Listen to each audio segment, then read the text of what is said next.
welcome to another Stand Side with Cosmetics Business here live in Barcelona for In Cosmetics 2023. Today I'm joined by Lisa Gandolfi, who's the Vice President of Marketing over at Inolex. Lisa, very nice to see you, very nice to speak with you today, and thank you for joining us. We had a quick question around Amino Sensor Ultra, and particularly how that really sort of aligns with Inolex's sustainable ingredient design. Yeah, that's great. It's great to meet you. Thank you for the chance to talk. At Inolex, we say that we design ingredients. So we're really focused on looking at the benefits that we can achieve out of a molecule when we really think about how that molecule is designed and how it works in a full formulation. And Amino Sensor Ultra is exactly that. So we've designed a unique molecule called an aminolipid, and we've paired that with a common ingredient called fatty alcohol. So in this case, it's cetyl alcohol. And so the design of the ingredient itself, the aminolipid, is really about creating a new molecule that does a very important function of conditioning hair, right. But in a more sustainable way, and then pairing it with that fatty alcohol to get the ultimate performance. Fantastic, it's excellent. And we know now that BTAC is ever present within ingredient hair care. So why is replacing BTAC so important? So BTAC is a critically important ingredient for our industry. It is the main ingredient used in most hair conditioning and hair treatment products.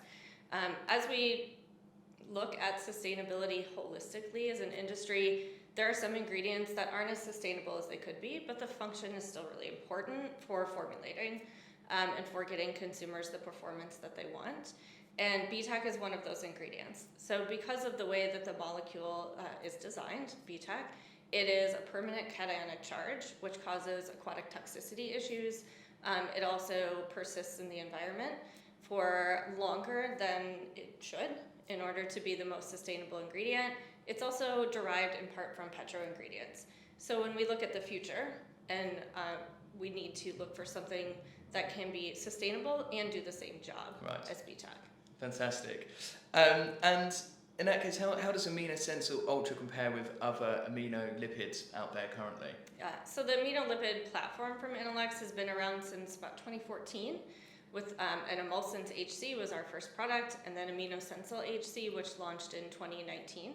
And the Amino Ultra is the next generation in that line. So throughout that, we've learned a lot, and we've learned how to create the molecule that will give us the BTAC conditioning performance, so that now we have a full range of aminolipids. So you have these great sustainability benefits. It's non-hazardous to skin and eyes. It's not aquatoxic. It's readily biodegradable, and you have very high conditioning with Amino Sensor Ultra. You have a moderate conditioning with Amino Sensor HC, and then you have a light conditioning with Emulsins HC. So you can condition all hair types, all hair states with one of these great aminolipid products. Sounds like a very comprehensive portfolio you have there. And finally, how will Amino Sensor Ultra make brands more successful with the consumers? So consumers are absolutely looking for eco-friendly environments. They're eco-friendly ingredients. They're focused on what's safe for them, and they're also focused on what's safe for the planet. And when we look at hair conditioning, this gives us a chance to move the industry forward into something that's safe both for consumers and safe for the planet. Interesting, fantastic. Well, I'm sure you're going to have a very, very successful In Cosmetics. And look, thanks so much for walking us through your portfolio there. I'm sure it's going to be hugely successful here. Thanks. So that was another In Conversation with Standside here at Cosmetics Business. Thank you so much for tuning in and watching this interesting conversation with Lisa. Lisa, thank you so much for your time. Please remember to like, share and subscribe, and we look forward to seeing you on the next conversation.